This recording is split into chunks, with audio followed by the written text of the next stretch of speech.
Some roads don't take you somewhere. They keep you. It started as a desert road trip. Nothing fancy.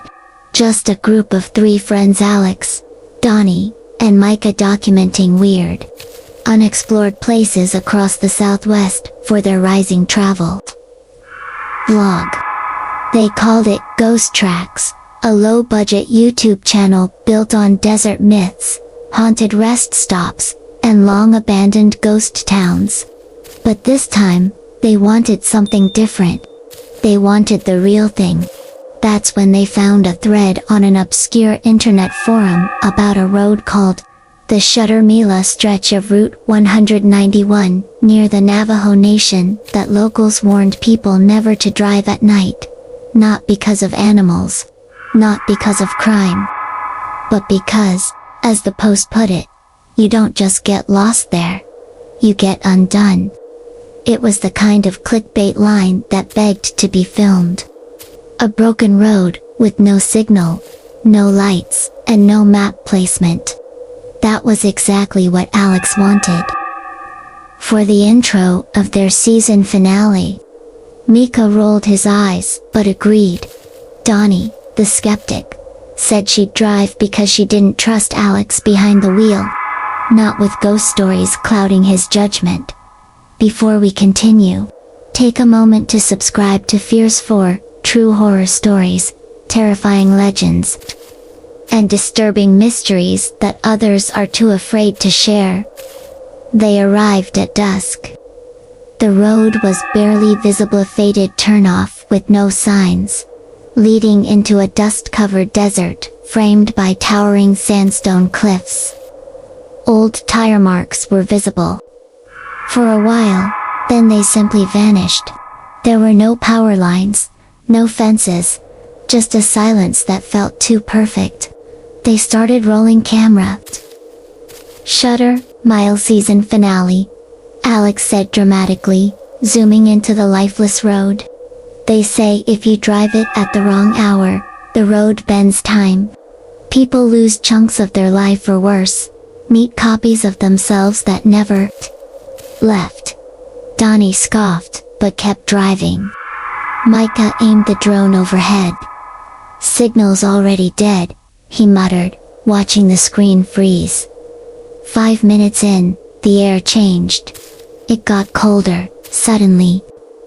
The sun was still setting, but shadows stretched farther than they should have. Donnie glanced at the rearview mirror and hit the brakes. "Did you see that?" she asked. "No one's behind us," Alex replied. "No," she said. "I saw me. In the back seat." They all laughed, but Donnie didn't. The further they drove, the stranger things got. Micah's drone battery drained from 80% to 0% in seconds. The footage before it went black showed their car moving, but the road behind them was gone. Just open desert. Like the asphalt had never existed. The car clock froze at 7:11 p.m. The radio buzzed, even though they had it off. A single word whispered through the static: "Return." But it was Donnie's voice. She hadn't spoken. She looked at the others, pale, sweating. "Okay," she said, turning the wheel. "We're done. Not funny anymore." She spun the car around, but the road didn't match. The turn led not to where they came from but deeper into the cliffs. There were no turns on this road. They hadn't made any. But now the path had changed completely. They were trapped in a loop. Alex grabbed his GoPro and filmed everything, narrating with increasing panic. They passed the same boulder 3 times, same crow sitting on it, same crushed soda can in the dirt, same tire marks, same time on the clock. 7:11 p.m. "It's like a scratched record," Micah whispered. "We're stuck on repeat." Then the car stalled. "Dead engine." Donnie cursed, slammed the dashboard. That's when they heard it. A second car approaching. headlights behind them. But the lights flickered, stuttered, like they were from an old VHS tape. As it passed beside them, the vehicle was identical to theirs. Same make, same dust on the side mirror, same crack in the windshield. Inside, 3 people identical. Another Alex, Donnie, and Micah. But their expressions were blank. Their eyes pitch black. The duplicate car passed, then vanished into the dark. The group sat frozen. "That wasn't us," Donnie whispered. Alex didn't respond. He was watching his camera. Rewinding. Fast-forwarding. The footage didn't show the car passing them. It only showed their own vehicle sitting still in the road, nothing else. But viewers who later saw the footage noticed something they didn't. Behind Alex, in the reflection of the passenger window, his duplicate was smiling. They decided to walk. Micah said they could cut through the desert to reach the highway. Donnie said she couldn't trust the road anymore. They left the car and hiked with headlamps on. The desert was wrong. It bent underfoot, like carpet. The stars overhead blinked like corrupted pixels. Alex looked up and realized there was no moon.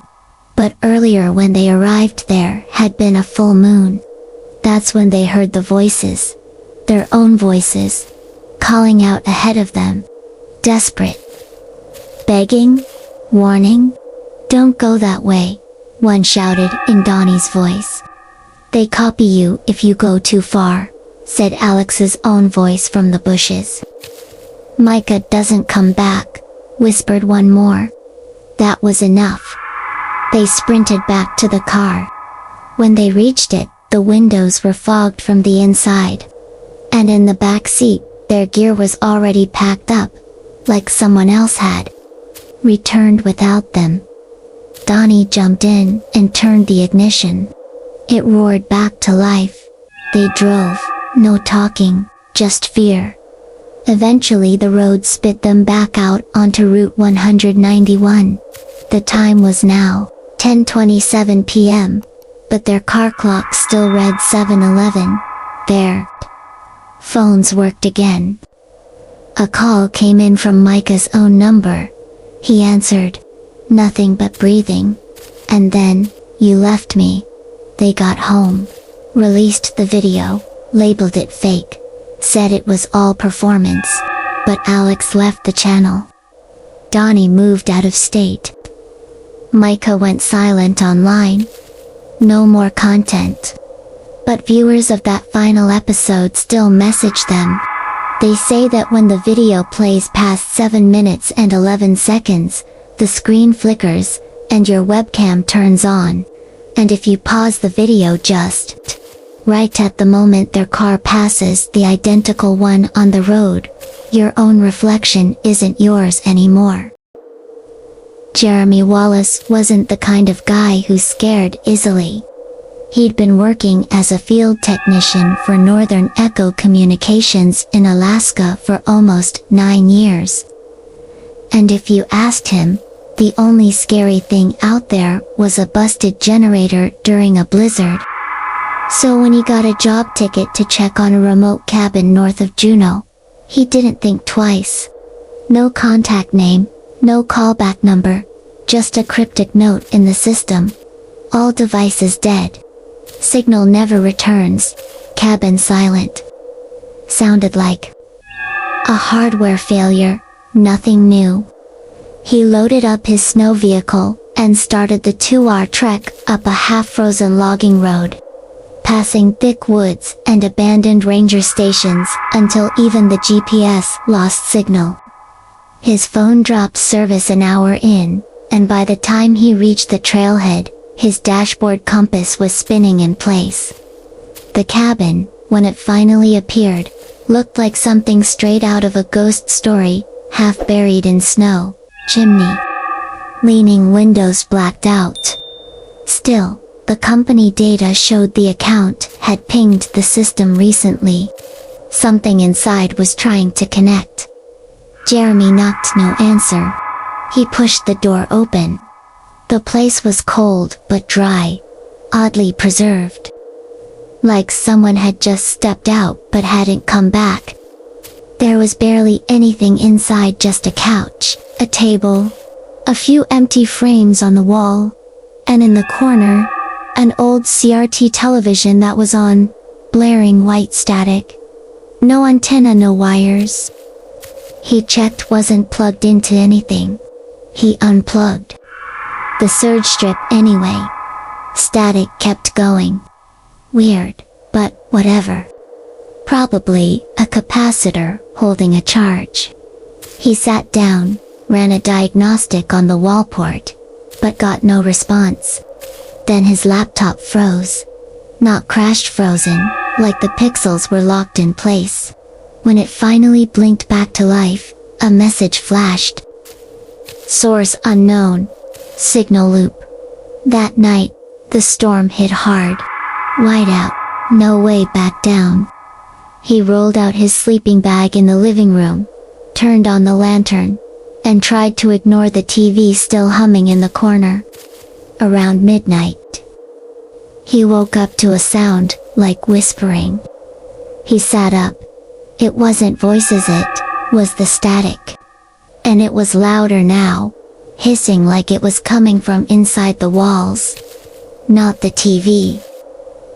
Jeremy turned and looked, and for a split second, he saw something in the screen.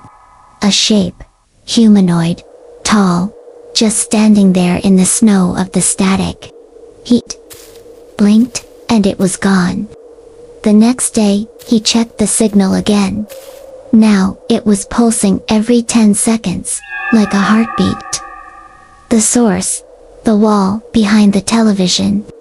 Except the wall wasn't hollow. It was solid log. No cables ran through it. When he opened his laptop, the webcam light blinked on by itself. It took a photo. Then another. He opened the image folder. There were dozens of pictures of him sleeping, eating, staring at the screen, but he didn't take any of them. The timestamps showed times when he was supposedly off-grid. The scariest part. In every photo, standing behind him, reflected faintly in the black glass of the TV screen, was the same figure. It got clearer every time. Jeremy tried to leave the cabin that afternoon, but the door wouldn't open. Not stuck jammed, like it had been sealed shut. He tried breaking a window, but the glass didn't crack. It didn't even vibrate when hit. That night, the static returned, louder than before, and so did the figure. But this time, it wasn't in the TV. It stepped out. It didn't make sense. Jerome couldn't explain it later. But the thing just peeled itself out of the screen, as if the static was a curtain, and it had been hiding behind it. It was tall, maybe 7 feet. Humanoid, but wrong arms too long. Head tilted too far to the side, movements jittery like skipping frames. Its skin or whatever passed, for it was flickering white noise. Like it was made of broken channels and ghost signals.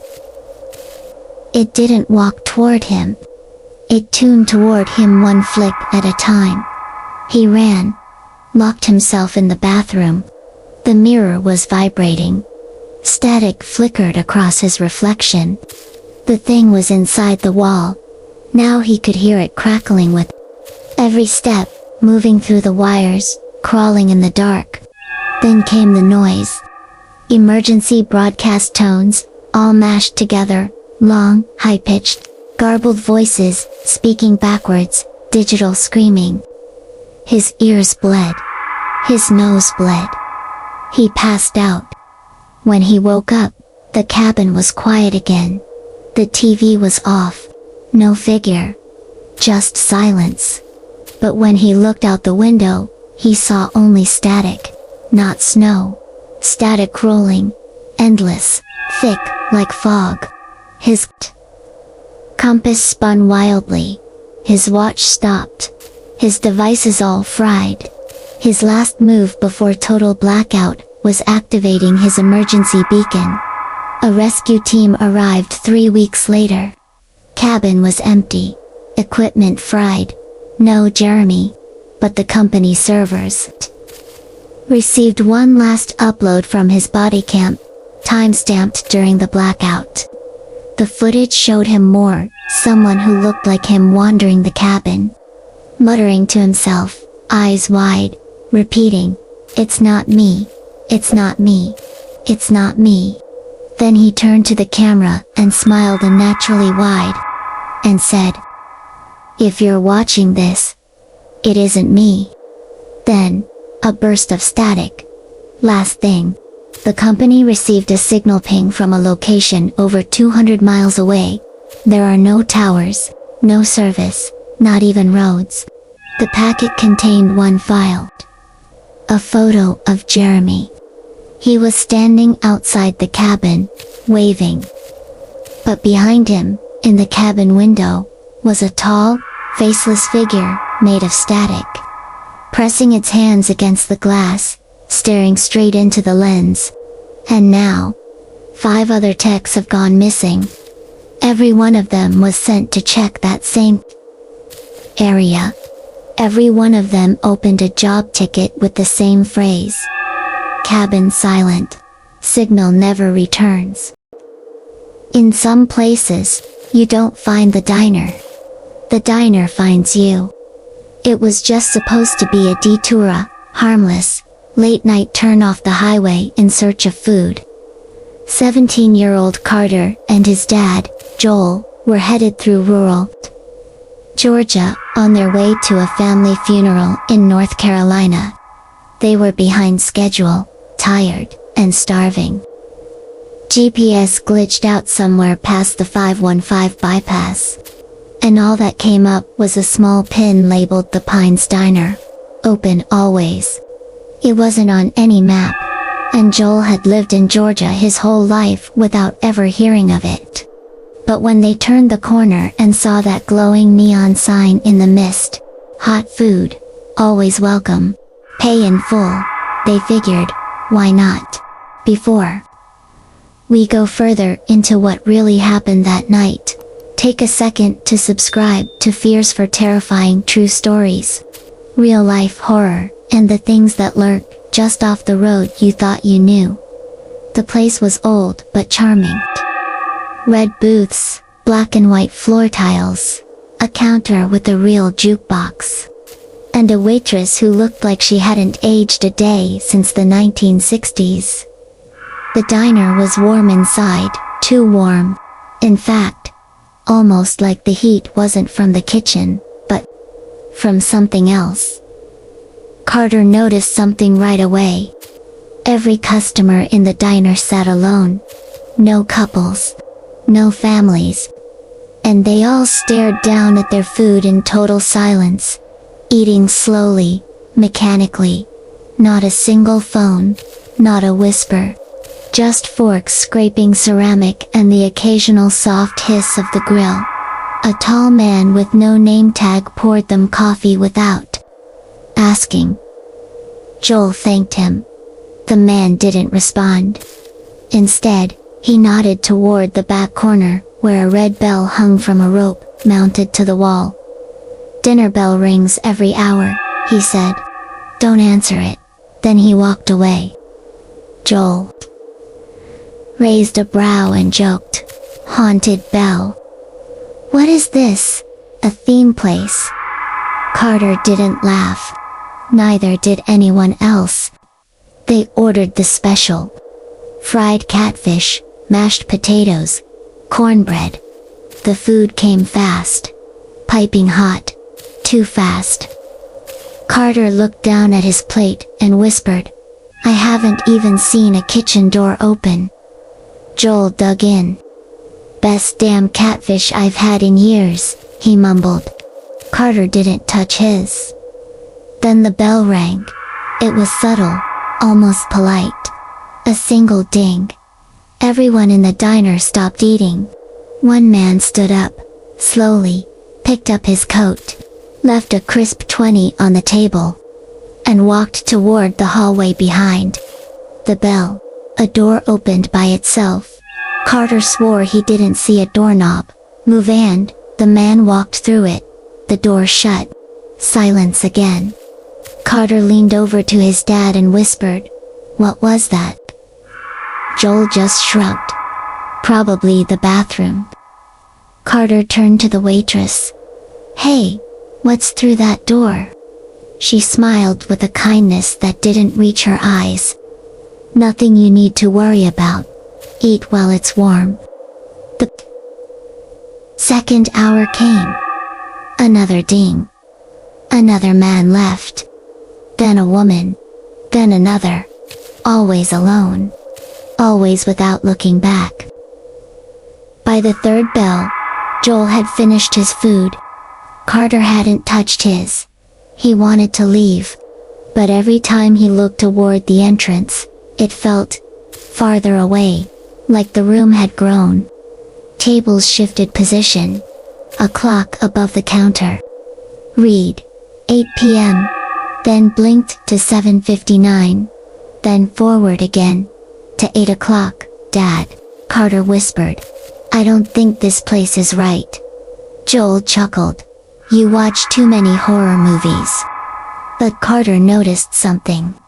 Everyone who answered the bell, their tables were wiped down within seconds, like they had never been there. Their presence removed, erased. Then Carter made the mistake of checking the restroom. He just wanted to breathe, clear his head. The hallway behind the bell wasn't a hallway at all. It led downstairs, carved into the earth, lit with humming fluorescent lights that flickered as he descended. He made it 6 steps down. Then he heard it. Whispers. But not random ones. His own voice, repeating sentences he hadn't said yet. "Dad, we need to leave. We're not guests here. We're the payment." Terrified, Carter backed up fast and bumped into the bell. Dinged up, every head turned. The silence that followed felt sentient. Joel stood up. "Let's go now." They grabbed their stuff and moved toward the door. But it was gone. Not just locked, gone. In its place was another booth. A man they hadn't seen before sat eating. Slowly, mechanically. Then, a 4th bell rang. Joel flinched. Carter yelled, "We're not answering it." But the waitress, smiling too wide now, stepped forward. "You rang, sweetheart. That means payment's due." Joel stepped in front of Carter. "We're leaving." The waitress's smile vanished. "One always leaves. One always stays. That's how we keep the kitchen running." That's when Carter noticed something horrific. There were pictures on the wall, near the ceiling. Old, dusty, black and white photographs of other customers, people caught mid-bite, mid-blink, blurry and distorted. Some were dressed like it was the 1940s. Others wore modern clothes. All of them were tagged with small brass nameplates. But one picture right above their booth was blank. Just 2 seats. No faces. Yet then the bell rang a 5th time. The lights dimmed. The man behind the counter whispered, "Choose." Joel pushed Carter. "Go." Carter refused. "No." The bell rang again. A 6th time. Suddenly the restaurant changed. Gone was the warm lighting. The smell of food turned sour. The walls melted into cracked stone. The booths began to decay right in front of them. Plates blackened with rot. Flies swarmed. The customers didn't move. They just stared. Carter turned to his dad only to find he wasn't standing there anymore. He was sitting at their booth, hands folded, eyes glassy, smiling emptily. Carter screamed, turned, ran through the hallway. Down the stairs, past the voices, past the whispers, past the TV playing static. There, at the end of the hallway, was a door marked, "Delivery Exit." He burst through. He woke up the next morning on the side of Highway 76. Alone. No diner. No sign. No GPS marker. Just gravel, wind, and a diner receipt crumpled in his coat pocket. No name. No total. Just one line. Paid in full. He tried going back. For years. He never found it again. But sometimes, late at night, when he drives alone, his radio buzzes, and a familiar bell rings once softly from somewhere behind him.